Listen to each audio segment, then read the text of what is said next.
साहेब काय त्याच्यावर तुमच्यापर्यंत माहिती पोहोचली असेल? नाही, आता जे काही आता मी तर परवापासून इकडे आहे हे तुम्हालाही माहिती आहे.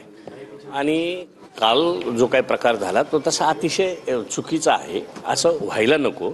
परंतु जे काही ढेरिंगे म्हणून त्या ठिकाणी त्यांना पकडलं गेलं आहे, ते आपल्याकडं क्लर्क म्हणून काम करतात आणि त्यांना सुनावणी वगैरे त्याचे पेपर वगैरे जे काय असतात ते बनवण्याचं काम ते करतात. आणि ते तसे बाहेरून म्हणजे तसे ते मूळचे अन्न नागरी पुरवठा विभागाचे आहेत.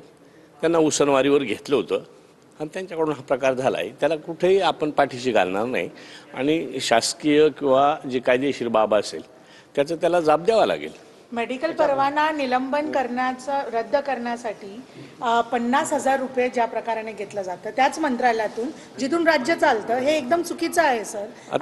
आणि त्याला कुठे ना कुठे मंत्री किंवा मंत्र्याचे जे लिंक लोक आहेत ते पण जबाबदार तितकेच आहेत.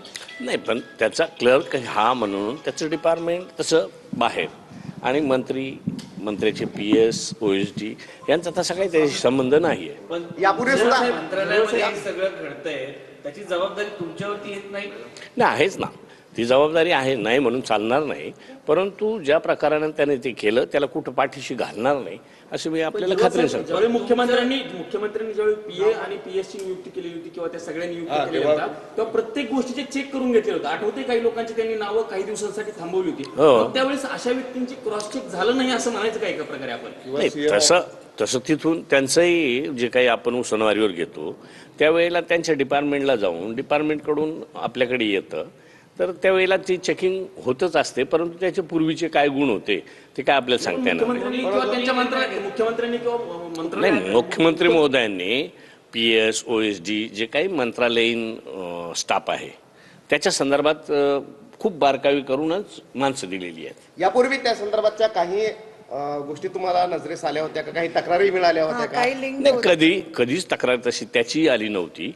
त्याचा काय प्रकार त्याने काल परवा केला त्याच्या बाबतीत काही सांगता येणार स्ट्रिक्टनेस पाळता यांची हिंमत कशी काय होते मग? हिंमत होते पण मग त्यांना त्याचा जाब द्यावाच लागतो ना. जर 25, 30, 50 हजार घेत असेल तर त्याची शृंखला किती मोठी असेल? वरच्या अधिकाऱ्यापर्यंत कितपर्यंत असेल?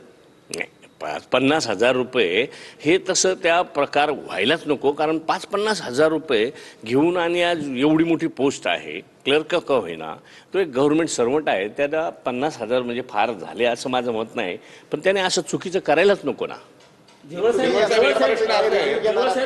सरकार आलं त्यावेळी राजीनाम्याची मागणी होती कारण ही लिंक तुमच्यापर्यंत पोहोचू शकते.